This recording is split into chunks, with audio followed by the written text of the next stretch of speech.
अगर वो माँ का पक्ष ले तो पत्नी कहती है तुम्हारे लिए मैं कुछ भी नहीं,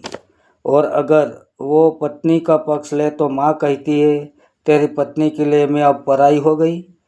उसकी हर कोशिश, हर समझदारी किसी न किसी शक के दायरे में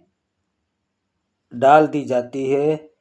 और अंत में सब उससे उम्मीद रखते हैं कि वो सब संभाले, मुस्कुराए, समझाए,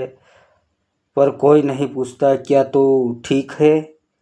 वो सिर्फ रिश्तों को बसाने के लिए लगा रहता है और धीरे धीरे खुद को खो देता है।